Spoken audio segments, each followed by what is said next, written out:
नमस्कार, म गीता पाण्डे र म कृष्ण नेपाल। कार्यक्रम मानवताका लागि हातेमालोमा तपाईलाई स्वागत छ। यो कार्यक्रम तपाईँ प्रत्येक शनिबार यसै समयमा काठमाडौँको कान्तिपुर एफएम र सगरमाथा एफएम सहित भूकम्प अति प्रभावित 11 जिल्लाका स्थानीय एफएमहरूबाट सुन्न सक्नुहुन्छ। त्यस्तै यो कार्यक्रम तपाईँ इमेज एफएममा सोमबार बेलुकी 7:10 देखि 7:35 बजेसम्म सुन्न सक्नुहुन्छ।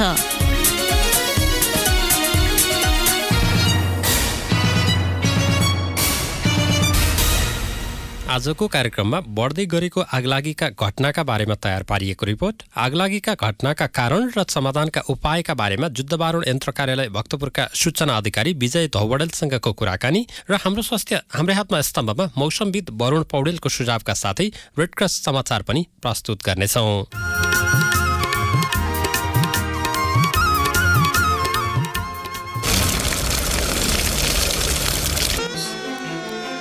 दाङको बङ्गलाचुली गाउँपालिका वडा नम्बर 8 कुरास गाउँको एक घरमा आगलागी हुँदा 3 बालबालिकाको जलेर मृत्यु भएको छ।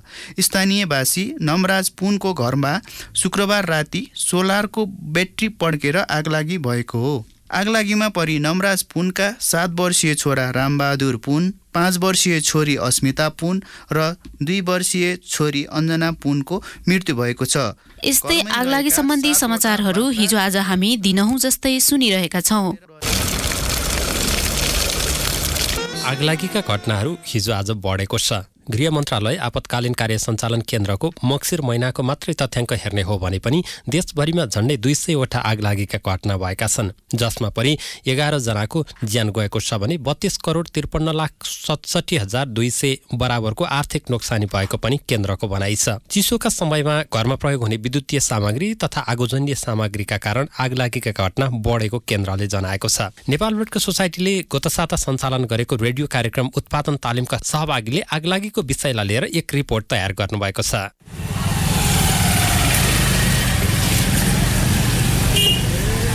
अहिले म काठमाडौँ महाबौद्ध बजारको मुख्य चोकमा छु। ठेलमठेल मान्छेहरू अनि गाडीको चापाचाप। यहाँका गल्लीहरू एकदमै साँगुरा छन् र घरहरू एक आपसमा जोडिएका छन्। केही महिना अघि यहाँको एउटा होटलमा ग्यास लिक भएर आगो लाग्यो। आगो निभाउन दमकल बोलाइयो, तर गल्लीभित्र दमकल पस्न निकै गाह्रो पर्यो। प्रत्यक्षदर्शी उज्जवल भट्टराई। त्यो गल्लीमा भएको हुनाले पाइपहरू लानु चाहिँ अलिकति समस्या थियो। काठमाडौँ महानगरपालिकाले गरेको प्रयासहरू पर्याप्त छ जस्तो मलाई लाग्दैन। एउटा जुद्धबारुण यन्त्र हो, त्यो तपाईँको अत्याधुनिक प्रविधि त्यसमा छैन। जस्तो कि मानौँ अब अहिले नै पनि तपाईँको भित्र गल्लीहरूको कुरा मात्रै गर्दा भन्दा पनि ठुल्ठुला अपार्टमेन्टहरू बनेका छन्। त्यस्ता ठुल्ठुला अपार्टमेन्टमा आग लागि भइहाल्यो भनेदेखि कसरी नियन्त्रण गर्ने भन्ने प्रणाली नै छैन। एकपल्ट आग लागि हुँदा धेरै जनधनको क्षति हुन्छ। अझ आगो नियन्त्रणमा ढिलाइ भयो भने त बस्तीका बस्ती नै सखाफ हुन सक्छ। महाबौद्ध जस्तै काठमाडौँका साँगुरा बस्तीमा आगो लाग्यो भने दमकल पुर्याउन निकै समस्या छ। काठमाडौँ महानगर प्रहरी परिसरका प्रवक्ता होविन्द्र बोगटी। हाम्रो एकदमै चाहिँ डेन्सिटी हाई, एकदमै पपुलेसन बढी भएको कन्जस्टेड बसाई, भित्री बाटोहरूमा आग लागि हुने, साना साना गल्लीहरूमा चाहिँ दमकलहरू नजाने र पानीको सुविधा पनि नभएको, त्यसपछि त्यो विभिन्न प्रकृतिका आग लागिहरू हुन्छन् जसलाई पानीले मात्रै नियन्त्रण गर्न सकिँदैन भनेपछि त्यस्तै किसिमका केमिकलहरू प्रयोग गर्नुपर्ने ठाउँमा केमिकलहरू युज गर्न सक्ने दमकलहरू पनि हामीसँग पर्याप्त नभएको अवस्था हुँदा हामीले तत्काल चाहिँ आगो नियन्त्रण गर्न सक्दैनौँ। अब हाम्रो चाहना भनेको यो अलिकता चाहिँ हाई बिल्डिङहरूमा आग लागि हुँदाखेरि माथिसम्म पुग्ने भर्याङ भएका इक्विपमेन्टहरू हुनु पर्यो, दमकलहरू हुनु पर्यो, केमिकलहरू चाहिँ फर्महरू युज गर्न सक्ने दमकलहरू हुनु पर्यो, पर्याप्त मात्रामा चाहिँ अन्य इक्विपमेन्टहरू जुन चाहिँ डिजास्टर म्यानेजमेन्टको लागि तत्काल हामीलाई फिल्डमा खटिँदा चाहिन्छ अक्सिजन सहितका चाहिँ इक्विपमेन्टहरू हामीसँग हुनु पर्यो भन्ने हो। त्यो भयो भने आग लागि तत्काल नियन्त्रण गर्नको लागि नेपाल प्रहरीलाई एकदमै सहयोगी भूमिका हुन्छ। अहिले विश्वमा हेर्ने हो भने 50,000 जनसङ्ख्यालाई एउटा दमकलको खाँचो छ, तर सबै काठमाडौँवासीका लागि जम्मा 5 वटा दमकल छन्। आगो निभाउन चाहिने पर्याप्त पानी केमिकल्स र साधनको अवस्था के छ? काठमाडौँ बसन्तपुरमा रहेको जुद्ध बारुण यन्त्र विभागका प्रमुख श्री बद्रीमान नगरकोटी। 1994 सालमा काठमाडौँमा चाहिँ यो स्थापना भएको दमकल चाहिँ आजका दिनसम्म चाहिँ यसलाई चाहिँ हामीले विस्तार गर्न सकेका छैनौँ। काठमाडौँमा धेरै 94 साल र अहिलेको तुलना गर्ने हो भने धेरै मात्रामा जनघनत्व बढिसकेको छ, जनसङ्ख्या बढेको छ, सवारी चापहरू बढेको छ। आजका दिनसम्म जसोतसो हामीले चाहिँ यो कामहरू, अग्नि निवारण गर्ने कामहरू चाहिँ हामीले गरि पनि रहेका छौँ। न्यू रोडलाई मात्र केन्द्रबिन्दु बनाएर भएन, काठमाडौँ ठुलै छ, स्थानहरू चयन गरेर चाहिँ तत्काल चाहिँ त्यो चाहिँ बारुण यन्त्रको चाहिँ एउटा सब स्टेसनको रूपमा चाहिँ खडा गर्नुपर्ने मैले आवश्यक देखेको छु। जब साइरन बजेर दमकल अगाडि बढ्छ भने कुनै एकाध व्यक्तिहरूले चाहिँ दमकललाई चाहिँ हेपेर अवज्ञा गरेर दमकलको अगाडि बाइक कुदाउने, गाडी कुदाउने, बाटो नछोड्ने राज्यले चाहिँ अलि कडा भन्दा कडा कारबाही गरेर देखाइदिन सकिएको खण्डमा अन्य व्यक्तिहरूले दुष्कार्य चाहिँ नगरोस् भन्नका निमित्त चाहिँ त्यो कारबाही गर्न चाहिँ मैले जरुर देखेको छु। देशमा जनप्रतिनिधि नहुँदा अरू शहरमा जस्तै काठमाडौँमा पनि नियम विपरीत बाक्ला बस्तीहरू बढे, साँघुरा गल्लीहरूका बीच अनियमित तरिकाले घरहरू बने। काठमाडौँ महानगरपालिकाकी उपप्रमुख हरिप्रभा खड्की भन्नुहुन्छ, यसलाई नियमन गर्ने जिम्मा त हाम्रो हो, तर हामीसँग पर्याप्त स्रोत पनि छैन, अधिकार पनि छैन। तारहरू अस्तव्यस्त छन् हैन, र ठाउँको व्यवस्थित छैन। अब पहिलाको जस्तो बस्ती होइन, घना बस्ती भएको छ। 77वटा जिल्लाका जनताहरू यो ठाउँमा आएर बसेको छ र एउटा सिस्टम नभएको कारणले गर्दाखेरि मनपरी अनुसारले चाहिँ बस्तीहरू बनिएको छ। नेपाल सरकारले पनि यसमा चाहिँ सबै महानगरपालिकाको मात्र हो भन्ने हो भने सबै अधिकार हामीलाई दिनु पर्यो। पहिलो कुरा त अधिकार चाहिँ नदिने अनि सबै महानगरलाई मात्र थुपारेर बन्द मात्र पनि हुँदैन। त्यसैले अब नेपाल सरकारले पनि यसमा चाहिँ एकदमै सचेत भएर चाहिँ जनतालाई कसरी चाँडो से चाँडो राहत पुर्याउन सकिन्छ भन्ने कुरा चाहिँ नेपाल सरकारले पनि बुझ्नु पर्यो विषयमा। बिजुलीको तार सर्ट, ग्यास लिकेज, राम्रोसँग आगो ननिभाउनु लगायतले आगलागी हुन्छ। जुद्ध बारुण यन्त्र विभागका अनुसार 2074-75 सालमा 194वटा आगलागीका घटना घटे। विभाग भन्छ आगो नियन्त्रण गर्ने कुनै ठाउँसम्म पुग्न एकदमै गाह्रो छ। यस्ता भवितव्यबाट जोगिन नागरिक र सरोकारवाला दुवै बेलैमा सचेत हुन जरुरी छ।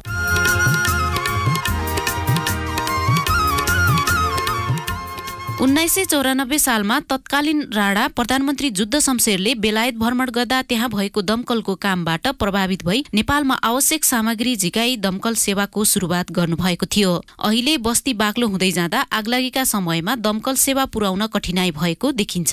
यता विद्युतीय सामग्रीको बढ्दो प्रयोग, जाडोमा कोठा तातो बनाउने जस्ता विभिन्न कारणले सुक्खा समय सुरु भएसँगै आगलागीका घटनाहरू बढेका छन्। आगलागीका घटनाहरूबाट हुने मानवीय तथा भौतिक क्षतिलाई कसरी न्यूनीकरण गर्न सकिन्छ त? हामीले जुद्ध बारुण यन्त्र कार्यालय भक्तपुरका सूचना अधिकारी विजय धौबडेलसँग कुराकानी गरेका छौँ। सर, यहाँलाई कार्यक्रममा स्वागत छ। हजुरलाई धन्यवाद। जुन घरहरूमा आगलागी भएका घटनाहरू हामी सुन्छौँ, तपाईँहरू अब त्यहाँ त्यो आगो नियन्त्रणका लागि गइरहनु भएको हुन्छ। बढी मात्रामा कस्ता कारणले गर्दा घरमा आगलागी भएको देखिन्छ? सर्वप्रथम त अशिक्षा नै भन्नुपर्छ, अज्ञानता नै भन्नुपर्छ। किन भन्दाखेरि हामी जति शिक्षित छौँ, हामी अब पढाइ लेखाइमा होइन एउटा आफ्नो व्यावहारिक ज्ञानमा जति शिक्षित हुँदै गयौँ, तर आगलागी सम्बन्धी ज्ञानमा चाहिँ अलिकति अज्ञानता नै छ कि जस्तो मलाई महसुस भइरहेको अवस्था छ। घर घरमा आगो लाग्नुको मुख्य कारण खाना पकाउँदाखेरि हामीले चुलोमा ग्यास प्रयोग गर्छौँ र खाना पकाइसकेपछि ग्यासको रेगुलेटर बन्द गर्दैनौँ। र अहिले चाहिँ बच्चाहरूले भेट्ने ठाउँमा चाहिँ हामीले यो सलाई, लाइटर जस्ता आगलागी जन्ने सामानहरू राखिदिन्छौँ र बच्चाहरूले नजानेर त्यो कोर्दिँदाखेरि पनि आगो लाग्छन्। र फेरि हामी यो हाम्रो इन्धन अभावको बेला हामी भोलि पेट्रोल पाउँदैन, डिजल पाउँदैन भनेर आफ्नो भेहिकल भएको मान्छेहरूले घरमा ल्याएर पेट्रोलियम प्रडक्ट सञ्चित गर्छौँ होइन, त्यो कारणले पनि भयो। र अहिले हामी लाखौँ करोडौँ रुपियाँ खर्च गरेर हामी घर बनाउँछौँ। तब घर बनाउने बेलामा 2000 रुपियाँ जाने एउटा एक्सटिङ्ग्विसर राख्नुपर्छ, त्यसले चाहिँ हामीले प्रोडक्सन गर्छ भन्ने पनि हामीले ख्याल हुँदैन। र सामानहरू मेटेरियलहरू प्रयोग गर्दाखेरि पनि एउटा गुणस्तरीय त्यही सामानहरू प्रयोग नगरेर एउटा आर्थिक रूपमा चाहिँ कन्जुसाई गर्दाखेरि पनि यो घर घरमा आगलागी भएको जस्तो मलाई लाग्छ।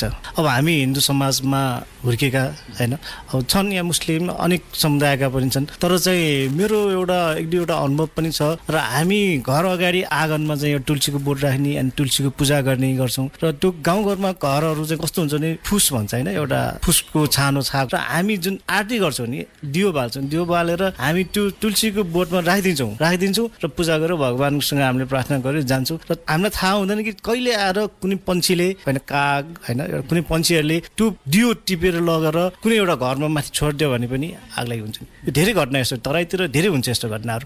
त्यो कारणले पनि त्यो पनि एउटा अज्ञानता हो होइन। हामीले दियो बाल्दाखेरि पनि एउटा सुरक्षित ठाउँमा राखिदिने व्यवस्था गर्यो भने पनि यो तराईतिर अहिलेको सिजनमा यो सुखैयामा बढी आगलागी चाहिँ त्यस्तो पनि हुन्छ भन्ने कुरा सुनेको छु मैले। लोड सेडिङको बेला हामी बत्ती बालेर आउँछौँ, लोड सेडिङ हुन्छ, अब बत्ती निभ्यो भने हामी खुर्को आफ्नो बाटो लाग्छौँ। तर बत्ती निभेछ भने त स्विच अफ गर्न हामी बिर्सिन्छौँ। जब त्यो बत्ती फेरि अनलाइन आउँछ, आउनेलाई उसले हाई भोल्टेजमा दिन्छ, स्पार्किङहरू हुन्छन्। र मैले अघि हजुरलाई भनिहालेँ होइन एउटा कमसल खालको वेयरिङ गर्दाखेरि त्यस्ता प्लगहरू होइन टुपिनहरूबाट स्पार्किङ गरेर पनि करेन्ट सर्ट भएर आगलागी हुन्छ कि। मैले अघि जनचेतनाको कुरा गर्दै हुनुहुन्थ्यो होइन, पछिल्लो समय आगलागीका घटनाहरू पनि वृद्धि भइरहेका छन् अनि आगलागीबाट हामी सुरक्षित हुनुपर्छ भनेर आम मानिसमा त्यो धारणा कतिको विकास भएको पाइन्छ?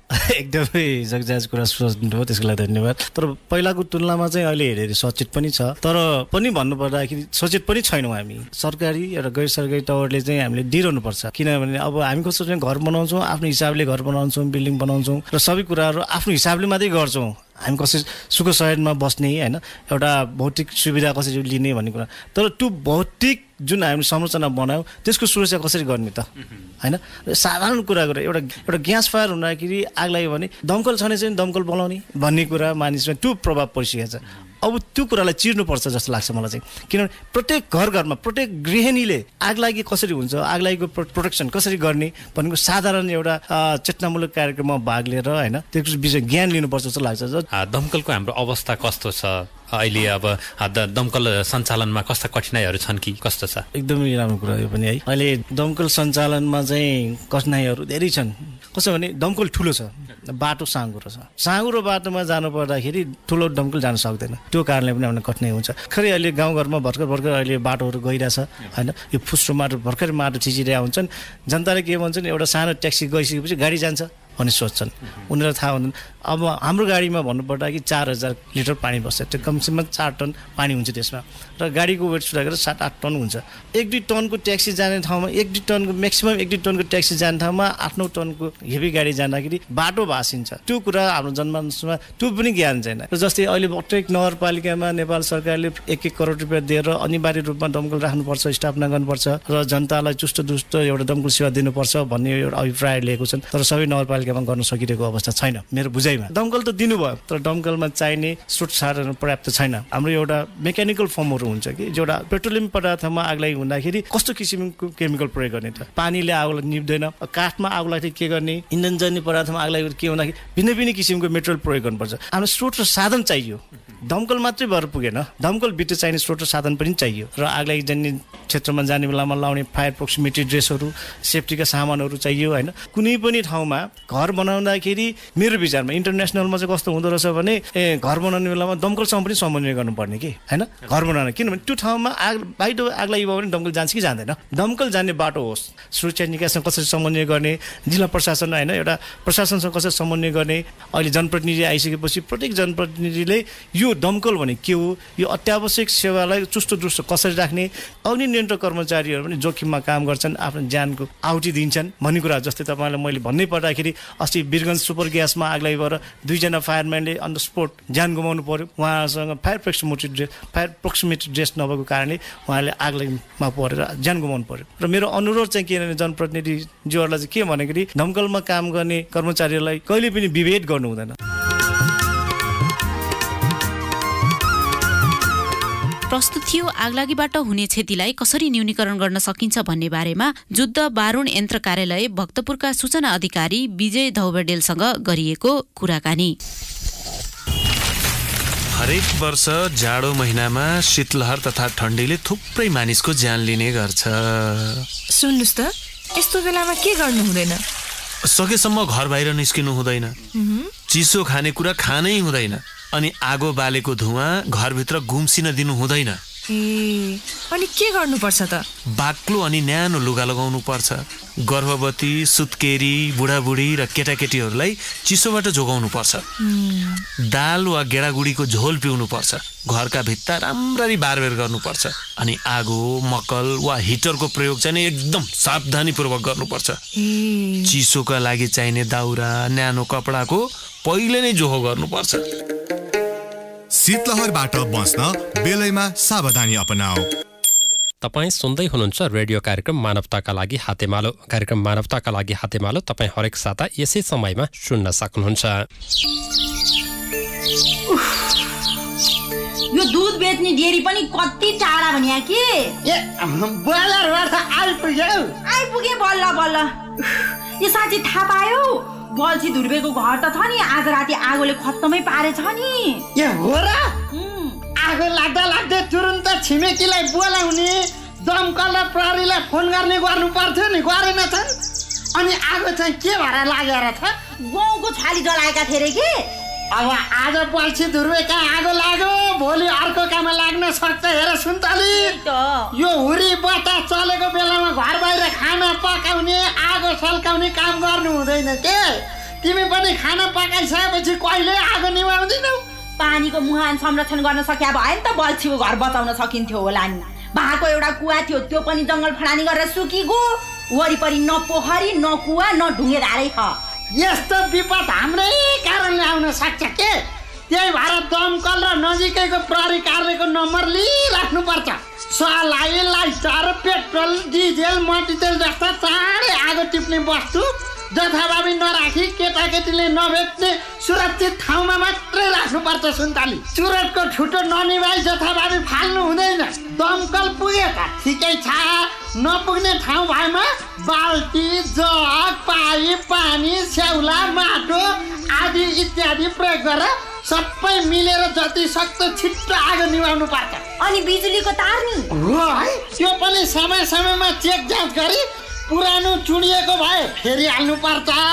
प्रयोग नभएको बेला चाहिँ प्लगहरू छुट्याउनु पर्छ। सुन्तली, अब पालो हाम्रो स्वास्थ्य हाम्रै हातमा स्तम्भको। चिसो वात्तै बढेको छ। चिसोको प्रभाव आम जनजीवनमा पर्न थालेको छ। यस समयमा चिसोबाट सुरक्षित हुने उपायहरूमा ध्यान पुर्याउन सकिएन भने विभिन्न खाले स्वास्थ्य समस्याहरू आउने बताउनुहुन्छ मौसमविद वरुण पौडेल। सुनौ उहाँको विचार। विशेष गरेर अहिले जाडो मौसममा चाहिँ हामीले ध्यान दिनुपर्ने कुरा चाहिँ के हो त भन्दाखेरि यस्तो भ्याली जस्तो ठाउँहरूमा, सहर बजारमा चाहिँ यति बेलाको मौसम भनौँ न यो बादल हावा चाहिँ अलिकति प्रदूषित हावा हुन्छ। किन भन्दाखेरि यो मौसमी चाहिँ त्यो साइन्सले के भन्छ त भन्दाखेरि अलिकति यो टेम्परेचर इन्भर्जन भन्छ हामी।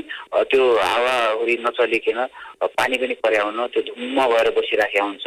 त्यो जुन प्रदूषण हो सबै तल्लो लेभलमा हुन्छ। हावाको पनि वायुमण्डलको तल्लो लेभलमा बसेको हुनाले तलतिर चाहिँ बढी चिसो, माथि फेरि तातो हुने भएको हुनाले अहिलेको समयमा चाहिँ विन्टरमा त्यही भएर बिहानको समयमा कृपया यस्तो बेलामा चाहिँ मर्निङ वाकहरू नगर्ने होइन। त्यसपछि अहिले लगालग कुहिरो लाग्यो उसो छ भनेपछि भित्रै बसिराख्ने, न्यानो लुगा लगाउने, तातो पानीहरू खाने, अब झोलकुराहरू त्यस्तो खाने। त्यसो अलिकति चाहिँ हामी ध्यान दिन सक्यो खण्डमा घरभित्रै बस्ने, विशेष गरेर एकदम कामै एकदम अर्जेन्ट नहुँदै हामी बाहिर ननिक्दैन, घाम लागेको बेला मात्रै बाहिर निक्लिन सकेसम्म यस्तो गरेर पाएको खण्डमा केही चाहिँ त्यसबाट चाहिँ राहत हुने गरेको छ।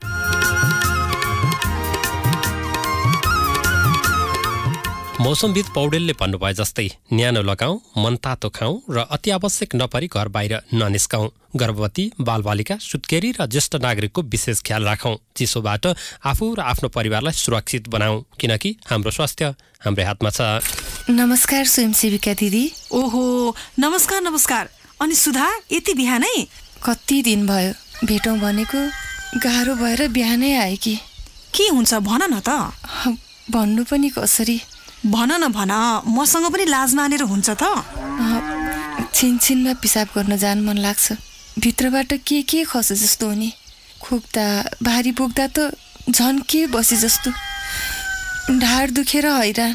हेर, यो तिम्रो पाठेघर झर्न थालेको लक्षण हो। तर अहिले नै केही बितिसकेका छैन। यसै त कमजोर मान्छे, नानी पाएपछि गरौँ काम, भारी उचाल्ने काम गर्यो होला। तिमी आजै अस्पताल जानुपर्छ। हेर, घरमा कुरा गर्नु परे म पनि सँगै जाउँला। पाठेघर झर्ने समस्या लुकाएर नबसौं। अब प्रस्तुत छ रेड क्रस समाचार। नेपाल रेड क्रस सोसाइटीको प्राविधिक सहयोगमा जिल्ला विपद व्यवस्थापन समिति कैलालीको नेतृत्वमा राष्ट्रिय स्तरको कृत्रिम घटना अभ्यास मङ्गलबार सम्पन्न भएको छ।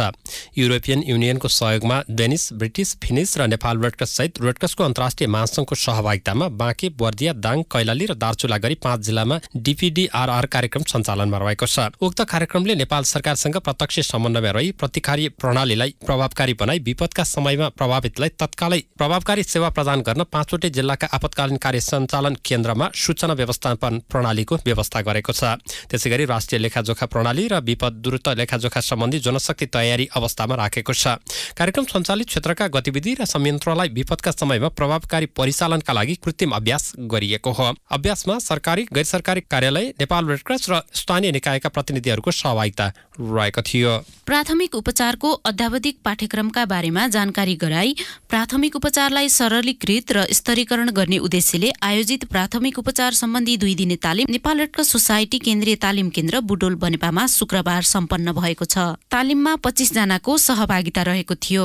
यस्तै तालिम विराटनगर र नेपालगञ्जमा यसअघि सम्पन्न भइसकेको छ। सिन्धुपाल्चोक जिल्लाको मेलम्चीमा सुरक्षित पहुँच र अन्तर्राष्ट्रिय मानवीय कानून सम्बन्धी 2 दिने अभिमुखीकरण कार्यक्रम बुधबार सम्पन्न भएको छ। अभिमुखीकरण कार्यक्रममा जिल्लाका सुरक्षा निकाय, सरकारी तथा गैर सरकारी निकाय र रेड क्रसका पदाधिकारीहरूको सहभागिता रहेको थियो। संस्थाको छवि अभिवृद्धिका लागि अभिमुखीकरण कार्यक्रमको आयोजना गरिएको Nepal red cross society Sindhupalchok जिल्ला शाखाका सभापति राजेन्द्रमान ताल्चाबडेलले बताउनुभयो। 2 दिने यौनिक प्रजनन स्वास्थ्य र अधिकार कार्यशाला बुधबार काठमाडौँमा सम्पन्न भएको छ। विवाहित तेस्रो लिङ्गी महिलाहरूलाई लक्षित गरेर आयोजित कार्यक्रममा 19 जना तेस्रो लिङ्गी महिलाहरूको सहभागिता रहेको थियो। ब्लू डायमन्ड सोसाइटी नेपालसँगको सहकार्यमा नेपाल रेड क्रस सोसाइटीद्वारा कार्यशाला सञ्चालन गरिएको हो। विवाहित तेस्रो लिङ्गी महिलाहरूमा हुने मानसिक समस्या, त्यसको निदान, यौनिक प्रजनन स्वास्थ्य र अधिकार, रेड क्रस बाल सुरक्षा लगायतका विषयमा जानकारी र छलफल गरिएको थियो। समाज, परिवार र साथीभाइले उहाँहरूको पहिचानलाई स्वीकार नगर्दा विवाहित तेस्रो लिङ्गी महिलाहरूमा धेरै प्रकारका समस्याहरू आउने र त्यसको कारण मानसिक समस्या उत्पन्न हुने, यौनिक प्रजनन लगायतका स्वास्थ्यसँग सम्बन्धित कुराहरूको ज्ञान नहुँदा दीर्घ रोगहरूको शिकार हुनुपर्ने, सिप भएर पनि काम नपाउने कारणले आउने आर्थिक समस्या र अझ जीविकोपार्जनका लागि बाध्यतावश यौन पेशा अँगालु पर्ने र त्यसले निम्ताउने जोखिमहरूका विषयमा पनि कार्यशालामा छलफल गरिएको थियो। यौनिक प्रजनन स्वास्थ्य तथा अधिकारका विषयमा ज्ञान अभिवृद्धि गर्ने र चेतना जगाउने उद्देश्यले संरक्षण, लैङ्गिक तथा समावेशीकरण गतिविधि अन्तर्गत कार्यशालाको आयोजना गरिएको हो। प्रस्तुत थियो रेड क्रस समाचार। रेड क्रस समाचार पछि पालो श्रोता सहभागिताको। गत साता हामीले एउटा प्रश्न सोधेका थियौं, नेपालमा रक्त सञ्चार सेवाको सुरुवात कहिलेबाट भएको हो भनेर। यो प्रश्नको सही जवाफ हो 2023 साल साउन 12 गतेबाट। यस प्रश्नको जवाफ लेखेर धेरै श्रोताहरूले एसएमएस गर्नुभएको छ। सही जवाफ लेखी एसएमएस गर्नेहरू मध्ये हामीले गोला प्रसादद्वारा 1 जना विजेता छनौट गरेका छौं र उहाँ हुनुहुन्छ सिन्धुपाल्चोकका सुमन काफले। सुमनजी, तपाईलाई धेरै बधाई। एसएमएस गर्नुहुने अन्य सबैलाई धेरै धन्यवाद। तपाईको रिचार्ज रकम हामी यसै हप्ता ट्रान्सफर गरिदिनेछौँ। अब लागौँ यो साताको प्रश्नतिर। प्रश्न छ, आगलागीका समयमा सम्पर्क गर्ने दमकलको जरुरी नम्बर कति हो? तपाईसँग यस प्रश्नको जवाफ छ भने तुरन्त हामीलाई एसएमएस गर्नुहोस् अथवा नेपाल रेड क्रस सोसाइटीको फेसबुक पेजमा गएर लाइक गर्नुहोस् र आफ्नो जवाफ लेख्नुहोस्। प्रश्न फेरि सुन्नुहोला। आगलागीका समयमा सम्पर्क गर्ने दमकलको जरुरी नम्बर कति हो? यो प्रश्नको जवाब पठाउनु हुनेहरूमध्ये हामी गोलाप्रथाद्वारा 1 जनाको नाम छनौट गर्नेछौँ र विजेतालाई 100 रुपियाँ बराबरको रिचार्ज रकम उपलब्ध गराउनेछौँ। जवाफ आजै पठाइहाल्नुहोला। तपाईँले जवाफ पठाउनका लागि आफ्नो मोबाइलको मेसेज बक्समा गई RC टाइप गरी स्पेस दिनुहोस् र आफ्नो जवाफ लेखेर 34343 मा पठाउनुहोस्। तपाईँले जवाफ मात्र होइन, तपाईँलाई लागेका कुराहरू पनि यसरी नै पठाउन सक्नुहुन्छ। तपाईँलाई कार्यक्रम कस्तो लाग्दैछ? यो कार्यक्रम के विषयमा सुन्न मन छ? हामीलाई एसएमएस गर्नुहोस्। तपाईँलाई लागेका कुरा नेपाल रेड क्रस सोसाइटीको फेसबुक पेजमा पनि राख्न सक्नुहुन्छ। तपाईँका जिज्ञासाहरूलाई हामी क्रमशः सम्बोधन गर्दै जानेछौँ। हवस् त, कार्यक्रम मानवताका लागि हातेमालो आजलाई यति नै। आगामी साता अन्य विविध विषयका साथ तपाईँका प्रश्नका जवाफ र हाम्रो प्रश्नमा तपाईँको जवाफ सहित साताका विजेताको नाम लिएर उपस्थित हुने नै छौँ। तबसम्मका लागि म गीता पाण्डे र म कृष्ण नेपाल कार्यक्रमबाट बिदा हुन्छौँ। नमस्कार।